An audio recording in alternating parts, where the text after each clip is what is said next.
Halo guys, welcome back to CVT Cars Videos and Talk Shows. Baik lagi sama gue, Reza Rever.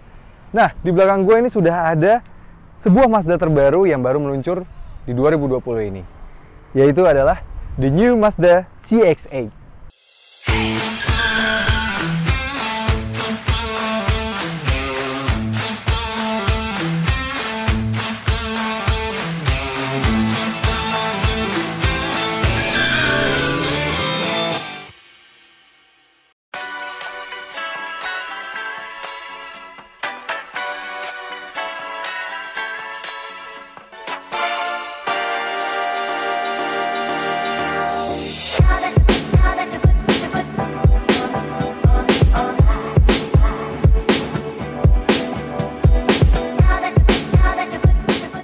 Mazda CX-8 diluncurkan di Indonesia itu semua berkat banyaknya request dari para konsumen di Indonesia. Karena Mazda CX-5 sendiri hanya 2 row saja. Sedangkan rival-rivalnya bisa sampai 3 row. Seperti Nissan X-Trail dan Honda CR-V yang sudah punya mencapai sampai 3 row. Dan CX-5 hanya 2 row saja, padahal CX-5 sudah memiliki panjang yang hampir setara dengan rival-rivalnya. Nah, itu dia berkat banyaknya request, akhirnya Mazda memasukkan CX-8 ini yang sudah diproduksi di Malaysia. Oh iya, Mazda CX-8 sendiri ini diposisikan di antara Mazda CX-5 dan Mazda CX-9. Dan awalnya sendiri Mazda CX-8 ini hanya untuk diproduksi dan dijual untuk di pasar Jepang saja. Karena di Jepang tidak terlalu suka mobil-mobil yang panjangnya lebih dari 5 meter. Nah, maka dari itu di sana tidak dijual Mazda CX-9. Sehingga Mazda paling besar dan Mazda paling panjangnya di sana, di Jepang sana, adalah Mazda CX-8. Nah, tapi sedangkan karena banyaknya request tadi itu, akhirnya dimasukkanlah Mazda CX-8 untuk pasar Asia. Nah, langsung aja kita bahas bagian depannya. Nah, di bagian depannya ini mirip sekali ya dengan Mazda CX-5 yang menjadi basisnya. Ya, dia mengambil basis Mazda CX-5 dan dipanjangkan basisnya, dan jadilah Mazda CX-8. Di depan sini pun terlihat jelas siluet Mazda CX-5-nya ya, masih ada. Gue sangat suka banget sama attention to detail dari Mazda yang membuat kayak ini seakan-akan terbelah gitu ya. Bagus banget, ini kayak offset dan ini terbelah, dan chrome-nya tuh dia nggak terlalu shiny, pas banget, dan juga dia punya aksen kayak seakan-akan masuk ke headlamp-nya. Ini bagus banget desainnya. Dan kalau gue di Mazda CX-5 gue kurang suka ya sama desain honeycomb yang terbarunya itu. Kalau gue jujur memang lebih prefer adanya garis-garis bilah chrome ini. Ini walaupun gue bukannya pencinta chrome, tapi karena chrome-nya di sini cukup baik, warnanya Dove Silver gitu, di sini jadi terasa lebih elegan. Untuk warnanya sendiri ini adalah Gun Machine Grey. Ini warna andalan terbarunya Mazda yang selain Soul Red-nya itu ya. Dan dengan warna ini membuat visi Mazda yang memang ingin menaikkan citra brandnya, yang ingin naik jadi brand premium, semakin terlihat. Karena penggunaan warna ini di Mazda CX-8 jadi membuatnya terasa sangat premium. Oh iya, di depan sini dia sudah punya lampu yang sangat canggih. Sini sudah adaptive headlights, yang mana kalau kita misalnya menggunakan lampu jarak jauh dan di depan kita ada lawan dari arah lawan berlawanan, dia bisa langsung membuat lampunya itu bisa berbelok dan bisa membuat lawan dari arah lawan berlawanan tidak kesilauan. Dan fog lamp-nya pun sudah proyektor LED. Jadi, lampu utama, DRL, dan fog lamp semua sudah LED. Namun sayang, untuk seinnya masih bohlam biasa. Selain itu, dia juga sudah disematkan kamera 360 di depan sini, dan sudah ada sensor-sensor yang membantu untuk radar active parking brake. Jadi, assistance di depan sini juga sangat lengkap banget karena dia sudah dilengkapi Eye Active Sense, walaupun belum adaptive cruise control. Overall, desain depannya sangat bagus dengan implementasi kode desain ini membuatnya semakin sangat premium. Ya, ini dia mesinnya. Sayang sekali ya, tidak sesuai dan sejalan dengan visi Mazda yang ingin menjadi mobil premium, dia belum disematkan hidrolik untuk kap mesinnya. Udah gitu berat sekali lagi kap mesinnya. Wah, bagus sih, berarti tandanya dia memiliki material yang sangat baik. Pertama-tama gue mau komen dia sudah bagus banget ya, sudah dilengkapi peredam di sininya dan sudah diberikan cover pada mesinnya. Dan mesinnya sendiri ini mesin yang sama digunakan di Mazda 6 yang memiliki tenaga 187 horsepower atau 190 PS yang punya torsi 251 Nm. Dan tenaga itu dialirkan ke roda depan melalui transmisi 6 speed percepatan otomatis. Ya, mobil ini sudah berbasis tenaga Skyactiv G yang mana bisa meningkatkan efisiensi lebih baik. Dan ditambah Sky Active Body yang pastinya nanti lebih rigid handlingnya dan juga pastinya lebih efisien dan akselerasinya lebih baik. Tapi untuk pastinya nanti akan kita coba. Dan di bagian sampingnya, di bagian samping secara siluet dia mirip sekali dengan Mazda CX-5 dan juga Mazda CX-9. Jadi kayak penggabungan antara Mazda CX-9 dan Mazda CX-5. Dan dia jatuh ada di tengah-tengah. Memang secara dimensi dia berada di tengah-tengah seperti tadi gue bilang. Dia diciptakan untuk pasar Jepang aja sebetulnya. Dan penggunaan bannya sendiri dia menggunakan ban 225 R19, dia menggunakan 19 inci dengan ban Toyo Process. Ban ini juga cukup lumayan high performance, jadi memang untuk secara grip dan kekedapan akan sangat baik dibandingkan rival-rivalnya. Oke, di samping sini yang gue suka lagi adalah Mazda berhasil mempertahankan kode desainnya yang sudah berlanjut dari depan dan berlanjut juga sampai samping ini. Jadi kayak tarikan aliran garisnya itu sangat cantik, ditambah dengan warna gun machine grey ini membuat ini semakin elegan dan semakin terasa premium. Oke, di samping di sini dia juga sudah pakai sen LED dan lengkap di spionnya juga sudah ada kamera 360 untuk citra samping dan kanan dan kiri. Dan dia juga sudah disematkan keyless entry. Meski sayang masih menggunakan kunci Mazda generasi lama. Walaupun bagusnya dia sudah ada auto lock ketika kita menjauh dari mobil. Jadi tenang, nggak perlu deg-degan lagi kalau lupa ngunci. Overall, desain sampingnya benar-benar sleek dan membuatnya terlihat sangat premium. Ya, lanjut bagian belakangnya. Desain belakangnya ini adalah desain bagian yang paling gue kurang suka dibandingkan bagian-bagian eksterior lainnya. Karena dia jujur kayak kurang proporsional bagian belakang sini. Karena dia kayak lebih mengerucut dibandingkan desain-desain lainnya. Ya, walaupun memang harus diapresiasi usaha Mazda mempertahankan kode desain mulai dari depan, samping, dan juga belakang. Karena rata-rata pabrikan Jepang biasanya tidak konsisten untuk mendesain sebuah mobil. Karena bagian depan bisa beda bahasa desainnya, samping bisa lain, belakang bisa lain. Tapi kalau ini Mazda berhasil menjaga konsistensi, menjaga bahasa desain kode desainnya.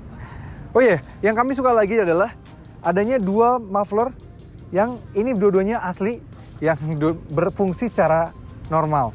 Jadi ini sangat baik, dimana pabrikan Eropa sekarang sudah mulai menggunakan fake exhaust material yang jujur itu seharusnya tidak pernah dimulai. Ya meski kami kurang suka, namun ini tetap bukan desain yang jelek. Ditambah lagi ia sudah ada chrome yang punya attention to detail sangat bagus dengan chrome-nya yang punya aksen menyambung ke dalam lampu. Bicara soal lampu, lampu belakangnya sudah ada LED bar dengan lampu mundur yang sudah LED. Namun untuk seinnya dia masih pakai bohlam biasa. Untuk bagasi dia sudah power tailgate dan dengan bagasi baris 3 tegak dia punya kapasitas mencapai 209 liter dan juga tidak ada lip di sini. Bagasi ini juga perlu punya ruang tambahan sehingga koper besar ini bisa masuk dengan sempurna. Dan kalau baris 3 rebah dia bisa punya kapasitas mencapai 741 liter. Luar biasa luas. 2 koper besar dan 1 koper kecil ini bukan masalah dimasukkan. Baris 2 rebah, ia rata hingga ke depan sehingga bisa mengakomodir hingga 1480 liter. Nice. Kita lihat interiornya. Tapi sebelum kita lihat bagian interiornya, jangan lupa like video ini, subscribe ke channel YouTube CVT Indonesia, dan nyalakan lonceng notifikasi. Jangan lupa juga main-main ke Instagram kami di @cvt.indonesia. Yuk kita lihat ke dalam. Ya, lanjut bagian belakangnya. Nah, di bagian belakangnya ini yang membedakan dari CX-5 dan juga CX-9, dia adalah satu-satunya menggunakan format captain seat di belakang sini. Jadi ini nice banget ya, terasa sangat premiumnya di belakang sini. Penggunaan kulitnya juga sangat premium yang membuatnya sangat nyaman. Dan bolster kanan kirinya juga menopang dengan sangat baik. Ini terasa banget premiumnya. Ini posisi mengemudi gue, tinggi gue 175 cm. Dia punya legroom yang sangat baik. Ini padahal posisi termajunya. Dan ini bisa dimundurkan sampai belakang sekali. Ini posisi terbelakangnya ya. Ini masih bisa ditingkatkan lagi sampai segini.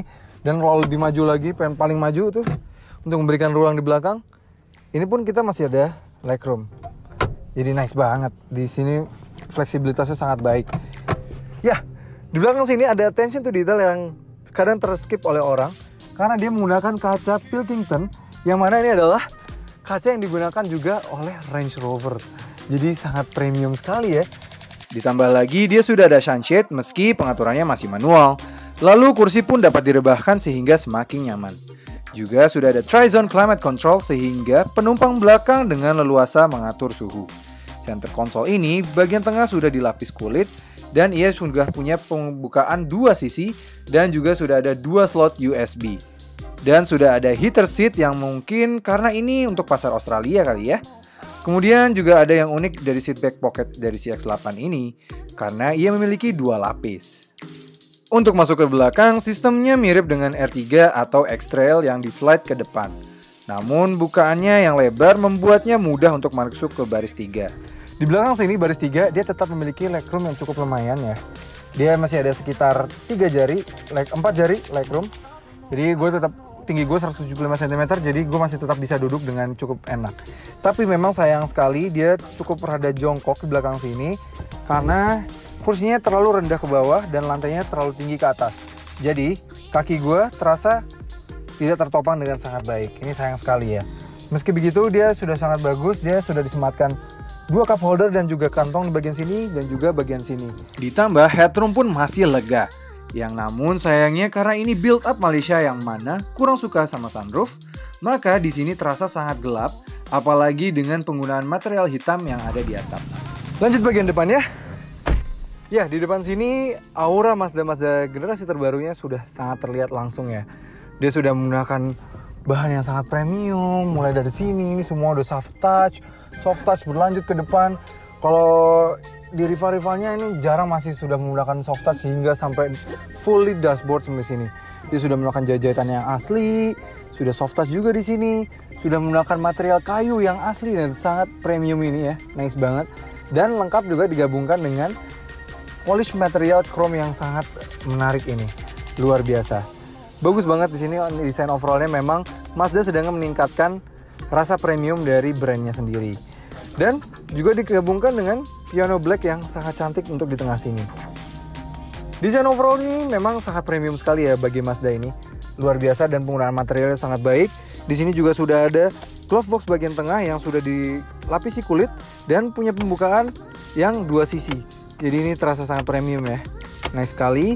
Dia sudah ada cup holder di tengah sini, sudah menggunakan MZD Connect walaupun masih yang generasi pertama. Dia tapi sudah disematkan Apple CarPlay juga Android Auto. Dan yang gue suka banget di sini, dia juga sudah disematkan head-up display di sini. Jadi mempermudah banget. Jadi menampilkan navigasi dan juga menampilkan lane keeping assist-nya dia dan peringatan-peringatan lainnya. Oh iya, material di door trim juga sangat baik sekali. Dia sudah disematkan kulit yang berwarna marun gitu ya. Nice sekali. Ini sudah ada jahitan asli juga. Ini berlanjut hingga ke sini dan sound systemnya sudah di-tune langsung oleh premium sound bernama Bose. Jadi suaranya untuk kualitas mobil Jepang dia sangat nice. Dia berbass yang sangat baik dan dentuman bassnya juga sangat luar biasa powerful. Nice sekali. Oke, overallnya yang meningkatkan premiumnya lagi, dia juga sudah menggunakan AC yang sudah digital auto climate control dengan dual zone dan triple zone juga yang termasuk dengan belakang seperti yang gue bilang tadi. Dan pengaturan kursinya dia juga sudah elektrik untuk kiri dan juga kanan. Dan di kanan sini sudah ada 2 memory seat. Jadi kita bisa meningkatkan untuk pengemudi maupun juga misalnya untuk kita sendiri maupun untuk driver kita. Jadi nice banget. Pengaturan sistem safety-nya mulai dari kamera 360, lane keeping assist, iStop, power tailgate, traction control ada di kanan sini. MID-nya pun sudah lengkap, sudah bisa menampilkan real-time konsumsi, driving assistance, dan juga temperatur. Dan itu bisa diatur melalui setir bagian kiri, yang juga bisa mengatur audionya. Dan yang kanan untuk pengaturan cruise control-nya. Desain setirnya pun terasa sangat premium dengan ditambah lapisan kulitnya. Namun sayang belum ada pedal shift di sini. Oh iya, sistem entertainment-nya sudah menampilkan citra kamera 360 yang sudah ada rear cross traffic alert. Langsung aja kita coba rasa berkendara dari mobil ini. Jangan lupa pakai seat belt.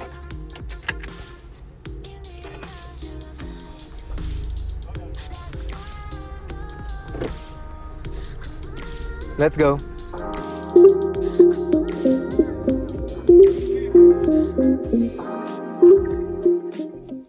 Ya, akhirnya gue merasakan rasa berkendara dari Mazda CX-8 ini. Bisa dibilang posisi mengemudinya sangat enak banget ya. Dia sangat fleksibel dan mostly lebih mengarah ke arah SUV yang ke sedan-sedanan. Enak banget. Gue jujur orang yang sangat prefer Kalau duduk itu lebih ke arah ke bawah gitu ya. Jadi lebih ke bawah gitu, lebih kurang suka yang commanding. Jadi walaupun dia SUV panjang, juga ya SUV ya, walaupun tidak terlalu tinggi, tapi gue bisa duduk terasa seperti layaknya di sedan. Jadi memang ini terasa seperti crossover. Walaupun kalau kita lagi sebelahan tetap di kanan kiri kita ada mobil lain, kita tetap terasa lebih commanding dibanding mereka. Untuk masalah suspensi, berbeda dengan Mazda terdahulu, dia memiliki suspensi yang jauh lebih empuk dibanding Mazda yang terdahulu. Kalau biasanya Mazda terdahulu itu mengedepankan handling, jadi suspensinya dibuat sangat keras. Sekarang dibuat sangat empuk di sini, sangat nyaman, dan memang melambangkan memang mobil ini lebih mengincar ke arah kenyamanan dibandingkan lineup Mazda SUV lainnya. Tapi bukan berarti handlingnya jadi terkorbankan. Tidak.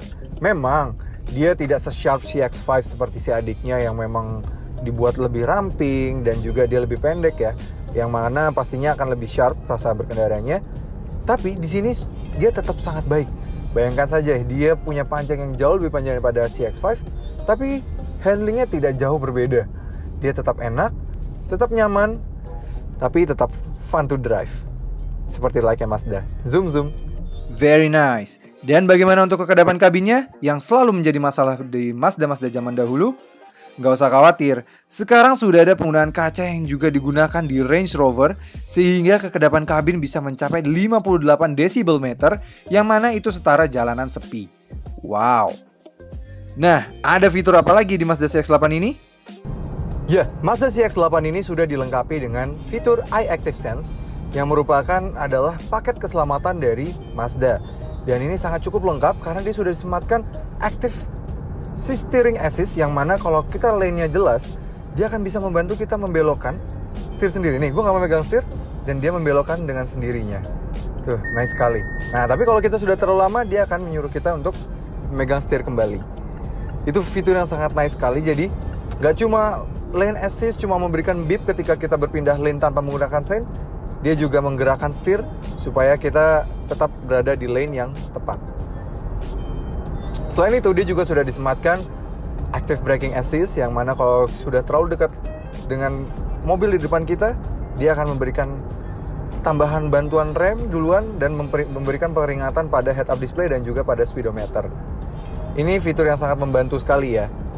Dan kini di Mazda CX-8 sudah jauh lebih disempurnakan, walaupun di masa lampau Mazda sering terjadi failure pada sistem itu. Oh iya, sistem peringatan Lane Keeping Assist-nya pun selain membantu mengembalikan setir, ia juga memberikan peringatan yang mengeluarkan suara dari speaker Bose-nya. Nice. Bagaimana dengan karakter mesinnya? Karakteristik mesin NA-nya ini sangat enak ya. Kami sangat rindu di mana mesin naturally aspirated memiliki tenaga yang cukup sebesar ini ya. Dia seperti kami bilang, dia punya tenaga 190 PS atau 187 horsepower, yang mana itu sangat adequate. Dan raungan mesinnya ya, dia tanpa sebelum torsinya masuk pun sudah ada raungan dari RPM bawah. Jadi seketika kita mau menyelip atau overtake mobil lain, tinggal gas, torsinya langsung right away memberikan pada mesin mobil ini. Very nice. Tapi untuk efisiensi sendiri memang tetap cukup baik, karena mesinnya sendiri sudah Sky Active G. Bodinya seperti kami bilang juga tadi sudah Sky Active Body. Jadi kerangka satu mesin, bagian mesin dan kerangka bodinya semuanya tuh sudah dikerangkain jadi satu oleh Mazda tanpa menggunakan vendor dari luar, sehingga Mazda membuat satu kesatuan mobil yang sangat baik dan punya rasa berkendara yang sangat dinamis dan menghasilkan efisiensi yang sangat baik. Dalam kota saja, dia mobil sebesar ini dengan mesin 2500 cc naturally aspirated dalam kota masih bisa mencapai 10,8 km per liter. Itu juga berkat bantuan adanya fitur iStop atau idling start stop, yang mana bisa mematikan mesin ketika kita berhenti dan menyalakan lagi ketika kita memberikan gas pada mobil. Sangat nice sekali. Dan untuk luar kota dia bisa mencapai 16,2 km per liter. Itu juga berkat bantuan cruise control di sini. Tinggal set dan di kecepatan 100 km per jam, RPM hanya berjalan di 2000 RPM saja. Ini sangat-sangat irit, luar biasa. Dan cruising perjalanan jauh dengan mobil ini nikmat sekali. Karena suspensinya juga sangat empuk, sangat nyaman. Kursinya, leathernya juga bermaterial sangat bagus, kualitinya bagus. Door trimnya enak, jadi kita bisa sangat nyaman di sini. Luar biasa. Dan kalau kita lepas setir seperti ini dengan kecepatan tinggi 100, dia bisa otomatis membelokkan ke kiri. Lihat, dia membelokkan ke kiri dan membelokkan ke kanan. Nice banget. Tinggal set cruise control, set, kita langsung bisa hampir autonomous. Walaupun sayang sekali tidak seperti adiknya, dia belum disematkan adaptive cruise control. Jadi sayang sekali ya, CX-30 sudah disematkan adaptive cruise control, di sini malah belum. Sayang sekali ya, padahal CX-8 memiliki harga yang lebih mahal dibanding CX-30. Nah, gue dari tadi ngerasain rasa berkendaranya sendiri di depan. Sekarang gue penasaran rasanya duduk di belakang. Gue minta tolong sama gue versi cewek untuk dia yang nyetirin. Hai Kak, akhirnya nyetirin mobil baru lagi. Lestirin ya. Iya ya, enak kan jadi reviewer di CVT, nyetir mobil baru mulu. Oke, pakai seatbelt dulu. Yuk kita jalan ya. Oke, sekarang kita rasain jadi backseat driver. Jangan lupa selalu pakai seatbelt dimanapun kalian duduk. Oke. Nah, oke. Rasa duduk di belakang sini, jujur kursinya seperti yang gue bilang memang materialnya baik yang depan, belakang, bahkan sampai yang baris 3 pun punya material yang sama-sama. Nih, kita lihat ya, bentar lagi mau lewat speed bumps. Empuk banget terasa. Wah, luar biasa. Gak mantul-mantul, dia tuh kayak, dan gak terlalu goyang seperti layaknya SUV leather frame atau seperti misalnya Pajero, Fortuner itu terlalu menggoyang ya. Dive-nya tuh terlalu berlebihan gitu. Di sini pas, sangat enak. Untuk legroom sendiri enak banget ya, tetap memang seperti yang gue bilang juga sudah sangat bagus. Dan ini kursinya bisa di-adjust, kerebahannya mau tegak, jadi bisa commanding dan nikmat gitu bisa melihat di jalan. Atau mau benar-benar rebah seperti ini juga bisa, jadi nikmat sekali. Enak sekali. Dan ya, tapi memang sangat disayangkan di belakang sini semuanya masih manual. Dia belum ada pengaturan secara elektrik. Tuasnya di sini masih manual, dan juga untuk memajukan kursi depan ini juga belum bisa diatur melalui bagian setir, bagian supir. Jadi kita ini juga harus ngerogong-rogong sendiri untuk memajukan ya. Apalagi kalau lagi tidak ada orang di depan kita, jadi harus majuin sendiri. Itu sayang sekali. Tapi overall di belakang sini sudah sangat dimanjakan sekali. Sudah ada 2 soket USB di belakang sini untuk kenyamanan. Dan sini sudah leather, sini juga leather empuk, leathernya juga sangat soft. Nikmat sekali, jadi gue bisa benar-benar menikmati perjalanan dari belakang sini.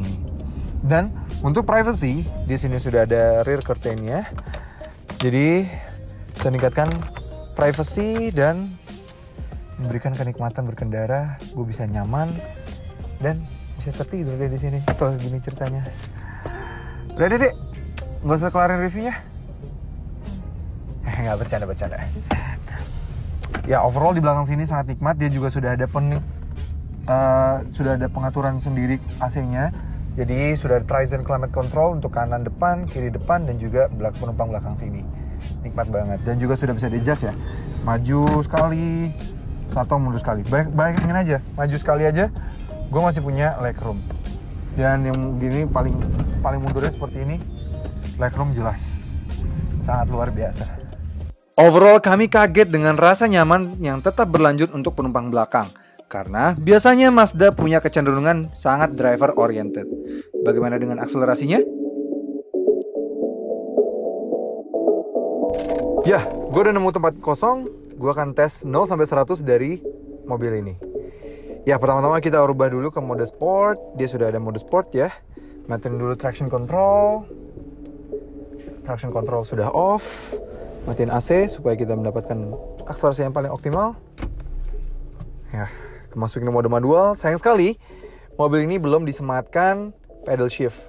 Jadi mode manualnya hanya ada melalui sini aja, Triptonic saja. Yuk, jaga gas dan rem. Go.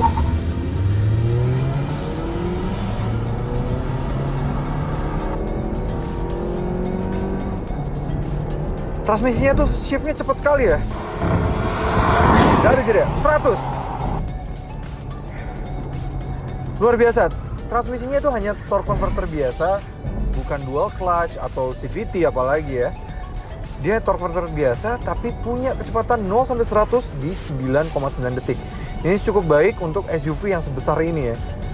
Dan memang mesin NA-nya tuh langsung tenaganya right after kita langsung gas, dia langsung ngisi karena nggak perlu lagi adanya turbo lag, itu nggak ada di sini karena memang mesinnya naturally aspirated 2500. Nice banget. Memang dia bukan yang tercepat di kelasnya, namun angka psikologis 9 detik tetap bukan waktu yang pelan. Oke, sampai juga kesimpulan dari review Mazda CX-8 ini. Bisa disimpulkan, Mazda CX-8 ini seperti adalah mobil yang sangat nanggung ya, karena dia berada di antara CX-5 ataupun CX-9. Dan tidak cuma di posisinya saja, price point-nya pun cukup nanggung, karena dia di harga 750 jutaan.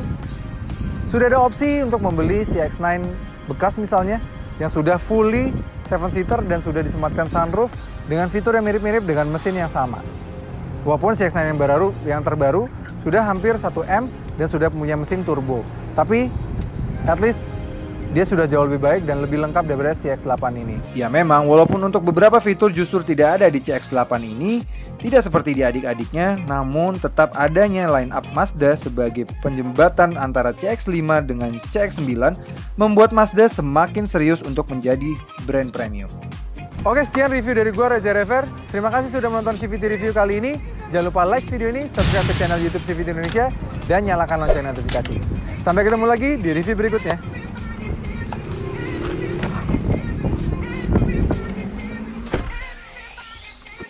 Terima kasih sudah menonton, sampai ketemu lagi di review berikutnya. Dan jangan lupa juga nonton video-video kami yang lain ya. Dan subscribe untuk diklik di link di kanan situ, di bagian bulat. Dadah!